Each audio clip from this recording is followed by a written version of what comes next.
Hi കൂട്ടുകാരെ, എൻ്റെ കയ്യിലുള്ള എന്താണ് നിങ്ങൾക്ക് മനസ്സിലായി കാണുമല്ലോ, ചക്ക അരിഞ്ഞതാണ്. ഇന്ന് നമ്മൾ ചക്ക കുഴച്ചതാണ് വെക്കാൻ പോകുന്നത്.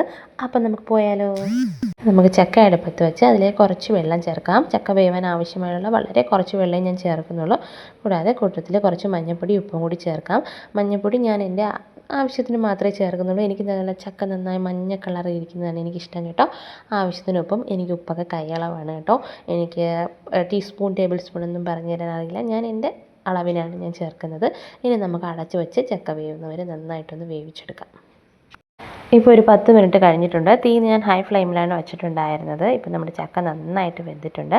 ഇനി നമുക്കിതിലേക്ക് കുറച്ച് കറിവേപ്പിലയും പിന്നെ നമ്മുടെ ചക്കയിലേക്ക് ചേർക്കുന്ന കുറച്ച് തേങ്ങ അരപ്പും കൂടി ചേർക്കാം. ഇത് ഞാൻ തേങ്ങ അരപ്പ് അരയ്ക്കുന്ന വീഡിയോ എടുത്തിട്ടില്ല കേട്ടോ. അതിൽ ഞാൻ ചേർത്തിട്ടുള്ളത് തേങ്ങ, ജീരകം, ഒരു 2 പച്ചമുളക്, എനിക്ക് എരി വേണം കേട്ടോ ചക്കയ്ക്ക്. പിന്നെ കൂടാതെ ഒരു 5-6 വെളുത്തുള്ളി ചേർത്തിട്ടുണ്ട്.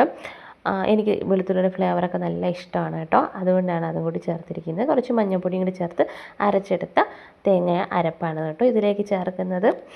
ഈ അരപ്പും കൂടി ചേർത്ത് നമുക്ക് വീണ്ടും ഒരു 10 മിനിറ്റ് അടച്ചിട്ടതിന് ശേഷം ചക്ക നന്നായിട്ട് കുഴച്ചെടുക്കാം. നമ്മൾ അരപ്പ് ചേർത്തതിന് ശേഷം അടച്ചിടുമ്പോൾ തീ ലോ ഫ്ലെയിമിൽ വെക്കാൻ ശ്രദ്ധിക്കുക, അല്ലെങ്കിൽ അടിയിൽ പിടിക്കും കേട്ടോ. ഇപ്പോൾ വീണ്ടും ഒരു 10 മിനിറ്റ് കഴിഞ്ഞിട്ടുണ്ട്. നമ്മുടെ ചക്ക റെഡി ആയിട്ടുണ്ട് കേട്ടോ. നല്ല മണമൊക്കെ വരുന്നുണ്ട്. ഇനി നമുക്കിത് ചക്കയും തേങ്ങയുടെ അരപ്പും കറിവേപ്പിലയും എല്ലാം കൂടി ചേർത്ത് നന്നായിട്ടൊന്ന് ഇളക്കി കുഴച്ചെടുക്കാം. വളരെ രുചിയാണ് കേട്ടോ, നല്ല രുചിയാണ് നമ്മുടെ ചക്ക. ഈ സമയത്ത് നമ്മളെ ചക്കയുടെ കാലം ആവുന്നതല്ലേ ഉള്ളൂ, ചക്കയൊക്കെ പിടിച്ച് പാകമായി വരുന്നതേ ഉള്ളൂ എല്ലായിടത്തും. ഇപ്പം നമുക്ക് നമ്മുടെ വീട്ടിൽ പ്ലാവിൽ നേരത്തെ ചക്ക പിടിച്ചിട്ടുണ്ടായിരുന്നു കേട്ടോ. അതിൽ നിന്നുള്ള ആദ്യത്തെ ചക്കയാണ് കേട്ടോ ഈ കറി വയ്ക്കുന്നത്. നല്ല ടേസ്റ്റി ആയിട്ടുള്ള ചക്കയാണ് കേട്ടോ. ഞാനിത് നമ്മൾ എടുക്കുമ്പോൾ ഉപ്പ് നോക്കാറുണ്ടല്ലോ, ഇടയ്ക്ക് വെച്ച് ഞാൻ ഉപ്പ് നോക്കിയിട്ടുണ്ടായിരുന്നു കേട്ടോ. നല്ല രുചിയാണ് കേട്ടോ. എല്ലാവരും ഒന്ന് ട്രൈ ചെയ്ത് നോക്കണം കേട്ടോ.